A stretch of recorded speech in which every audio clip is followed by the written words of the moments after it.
What is up, you guys? Wonder Bro here. Before we even get in today's video, I want to say thank you for all the recent support, the likes, the comments. We've been growing in subscribers quite heavily here recently, and I really do appreciate it. Thank you for everything. Everybody over on TikTok, really appreciate it. So in today's video, I got a question for you. Are you making anxiety irrelevant? If you want to reach recovery, that is how you do so. You have to make anxiety irrelevant.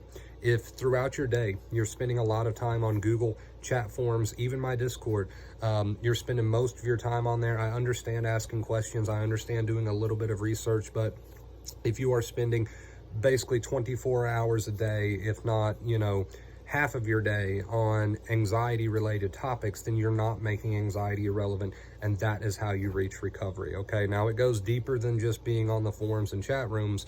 This goes into things like, how are you spending your days? Are you putting a lot of energy into the real world on the things you want to do or things you need to do? Or are you putting a lot of energy still into anxiety? So to reach recovery, anxiety must become irrelevant. That means when the thoughts are hammering away, all those intrusive thoughts, and your body's just on fire with anxiety, you're trying to make that as irrelevant as possible. I know it's easier said than done, but practice, right? Practice, practice, practice. But the point is, you can reach a point in your recovery where you truly are making anxiety irrelevant. You're putting more of your focus into the real world than you are into the topic of anxiety. You're putting more of your focus into doing things you want or need to do, like I said, than you are into the topic of anxiety. All you got to do is look at how you spend your days, and you can answer that question whether or not you're making anxiety irrelevant.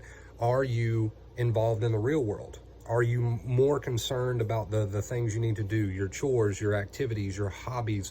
Are you more interested in that stuff than you are in anxiety? Now, I'm not saying you're going to be perfect. There's still going to be a ton of interest in anxiety, especially if you're new at this. You're going to be curious about your thoughts and feelings. I get all that. You're still going to be very aware of your thoughts and feelings.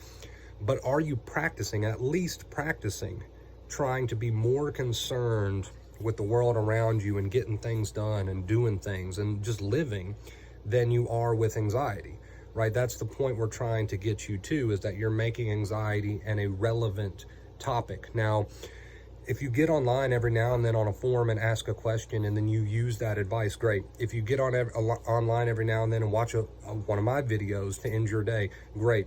But are you using that advice? Or are you just consuming so much anxiety information? Are you doing a ton of compulsions? Is anxiety on a pedestal? Is anxiety your number one concern in life? Okay, we want to flip-flop that.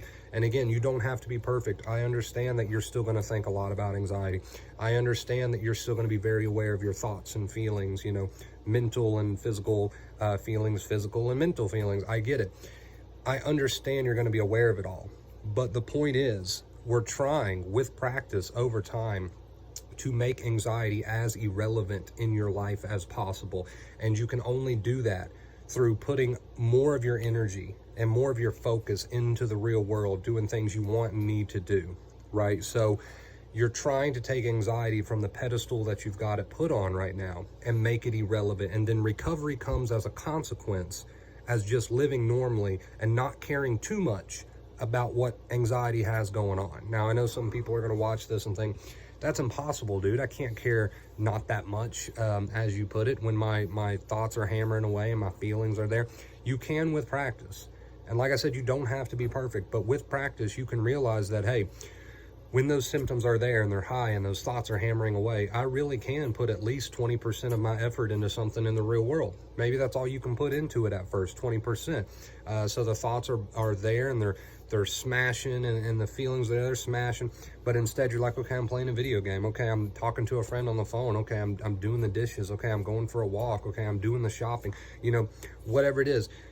Yes, you'll be aware. But my point is, we've got to knock anxiety off the pedestal. We've got to make it irrelevant as possible. Now, I added as possible because, again, I'll say it a million times, you don't have to be perfect. This is something that you practice. So really, if somebody had to ask me, Wonder Bro, how do you get to recovery? What's the simplest way you could put it? The simplest way I could think to put it would be make anxiety irrelevant. How do you do that? Through your actions, through your choices, through your behaviors. So it's there. The mind's running wild, the body's doing all this, and you're making it irrelevant because you're more focused on getting the trash taken out, right? Whatever. So you get my point. you can't reach recovery if anxiety is super relevant. And I don't mean what you feel or the thoughts you're having. I mean, if those thoughts and feelings are relevant to you, if you're making them relevant. They can be there. That doesn't make them relevant.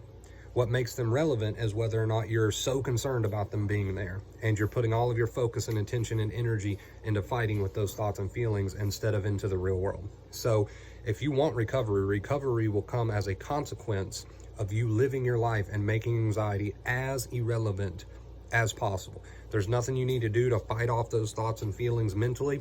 Just have an attitude of, hey, it's there, let it burn, but I'm going to put my energy into the real world. I'm going to get things done. So nothing you really need to do mentally, except, there's my cue, we're running out of time.